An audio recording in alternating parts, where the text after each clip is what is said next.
Olá, satiruzinhos e bacantezinhas! Eu sou o Tespes, o primeiro ator do mundo. E nesse episódio eu vou contar para vocês os fatos históricos que levaram ao renascimento cultural da Europa.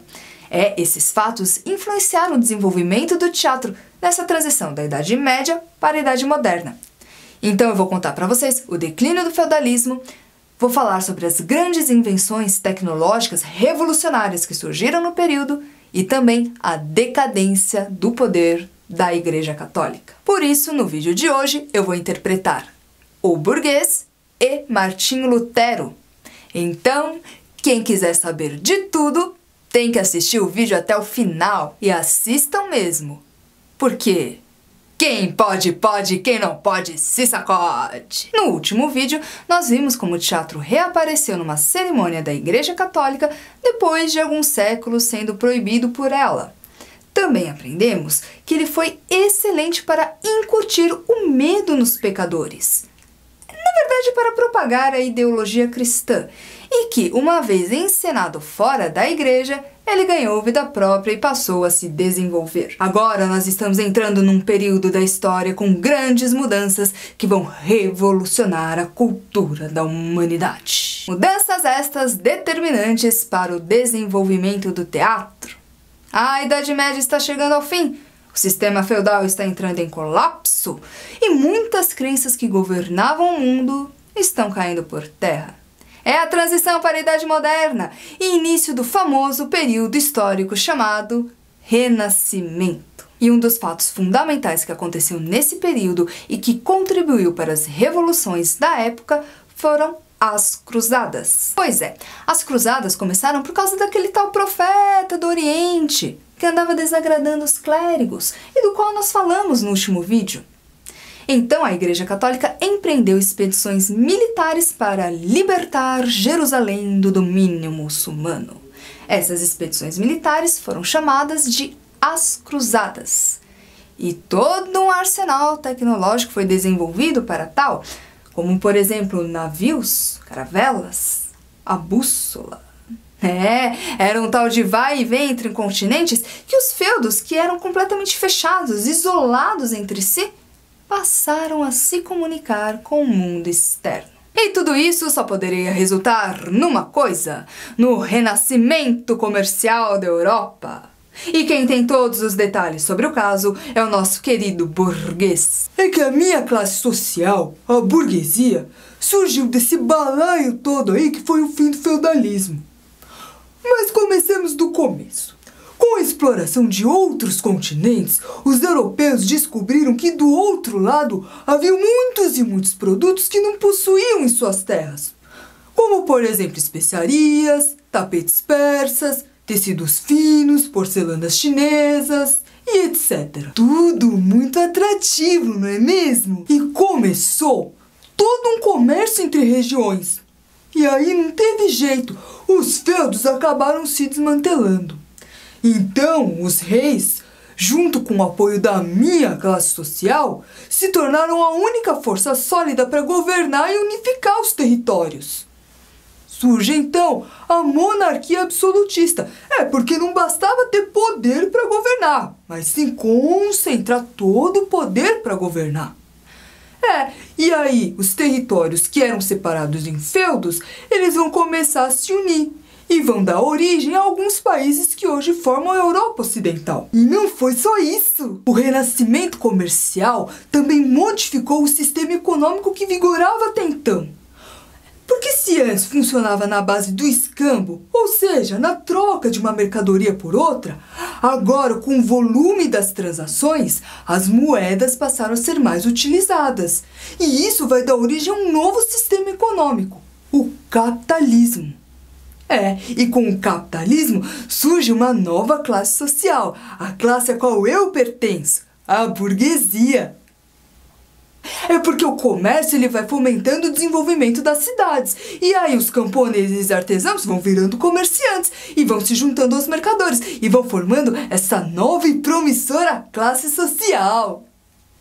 Mas outros fatos revolucionários também estavam acontecendo, sátirozinhos e bacantezinhas, compondo este movimento renascimental. Por causa das cruzadas, os europeus estavam curtindo velejar pelos oceanos, em busca de novas riquezas, de novos tesouros. Inicia-se então a era das grandes navegações, das descobertas de novos continentes no planeta.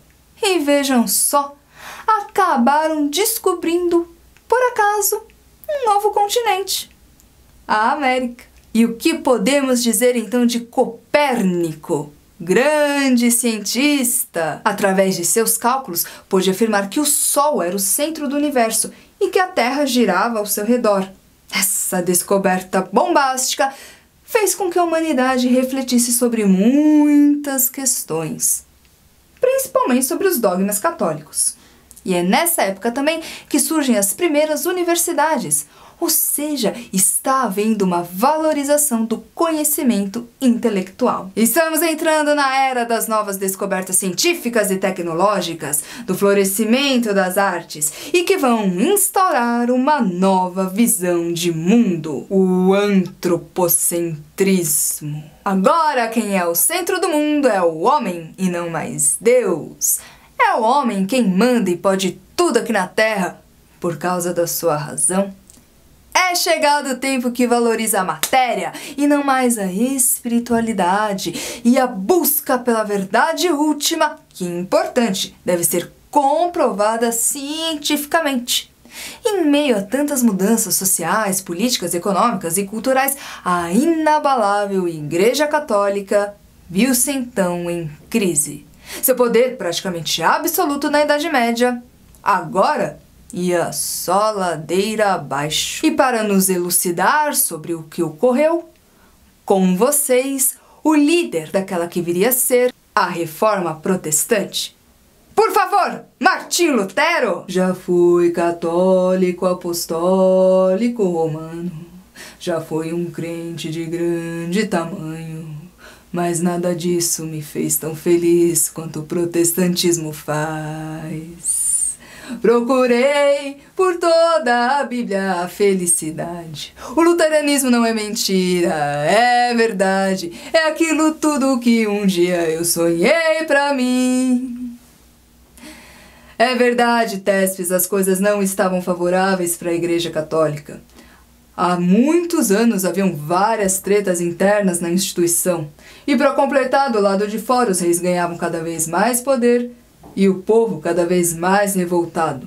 E isso sem contar a burguesia ascendente. Mas a verdade é que a Igreja Católica era bem folgada mesmo, sabe? Ela cobrava indulgências do povo, ou seja, ela cobrava pelo perdão divino a quem tivesse disposto a pagar por ele.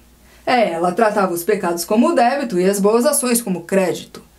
E a burguesia, que praticava os juros em seus empréstimos e lucrava em suas comercializações, era condenada. Até que um dia eu escrevi as minhas 95 teses contestadoras, referente às práticas católicas que eu discordava. Estava iniciada a Reforma Protestante. Aí eu também traduzi a Bíblia para o meu idioma, o alemão, e essa versão se espalhou rapidamente porque na época surgiu uma das mais importantes invenções tecnológicas de todos os tempos. A invenção do querido Gutenberg, a invenção que revolucionou o conhecimento porque ela deu acesso à informação, que antes era restrita aos monges em seus monastérios. Eu estou falando da imprensa. Não da jornalística, obviamente, que surgirá dentro em breve, mas sim do primeiro aparelho de impressão. Daí ficou muito fácil imprimir a minha tradução e distribuir para quem quisesse ler e interpretar por si próprio os dizeres da Bíblia. Com a Reforma, nós rompemos com a ideologia católica e novas ideologias cristãs surgiram, como o luteranismo, o anglicanismo, o calvinismo e por aí vai. Todas religiões protestantes. E ao contrário dos católicos, nós fomos a favor dos lucros. Na verdade, nós fomos a favor dos novos modos de vida que estavam se formando. era o começo de novos tempos. Pois é, satirozinhos e bacantezinhas, mas a Igreja Católica não ficou passiva diante disso tudo que Lutero nos contou. Ela tomou uma série de medidas repressivas que foram chamadas de Contra-Reforma. E uma dessas medidas é bem importante nós aqui conhecermos, porque foi através dela que nós tivemos aqui no Brasil o nosso primeiro contato com o teatro dito oficial. A Igreja Católica fundou a Companhia de Jesus, onde os seus membros, os jesuítas, tinham a missão de catequizar com a doutrina católica os nativos das terras descobertas. E como eles faziam isso? Sim, através dele e sempre do teatro. Mas este é um assunto vasto e será abordado futuramente em um outro vídeo. Voltando à Europa, diante de todas essas mudanças e agora com acesso maior à informação, a cultura greco-romana foi sendo redescoberta. Foi um verdadeiro período de esplendor para as artes como um todo. E no teatro, peças gregas e romanas voltaram a ser encenadas, e também novas peças surgiram da simbiose entre as linguagens da Antiguidade e da Idade Média. E como foi dito no vídeo anterior, nos futuros países da Europa, o teatro vai se desenvolver de maneiras diferentes. E é sobre como o teatro floresceu na Europa durante a Idade Moderna que nós falaremos aqui, na nossa próxima temporada da história do teatro com Tespes. Portanto, satirozinhos e bacantezinhas, continuem aqui com a gente. Curtam, comentem, compartilhem, se inscrevam aqui no canal, ó, tá aqui embaixo o link, é só clicar. Toda vez que vocês fazem isso, vocês estão valorizando o nosso trabalho. Somos profissionais, a gente merece que o nosso trabalho seja valorizado. E também, fazendo isso, vocês ajudam os nossos conteúdos a se espalhar cada vez mais na rede e chegar até pessoas que são interessadas e que talvez nem pudessem ter acesso a esse conteúdo de outra forma. Ok? Então vamos lá, vamos ajudar e vamos colaborar. E também conta aqui pra gente o que vocês estão achando. Vamos trocar essa ideia pra gente melhorar, pra trazer muita novidade, trazer muita coisa boa aí na nossa próxima temporada. Ajuda a gente a fazer aqui também a série História do Teatro com Tespes. E, último recadinho importante, ativa aqui as notificações, sabe por quê? Porque o nosso canal vai ter novidades, nós vamos fazer outros tipos de vídeo também. Então vocês assinando aqui, ativando as notificações, vocês vão ficar sabendo de tudo, vão ficar por dentro. E seguindo, claro, também nas redes sociais. Certo, satirozinhos e bacantezinhas? Então nos vemos em breve. Até!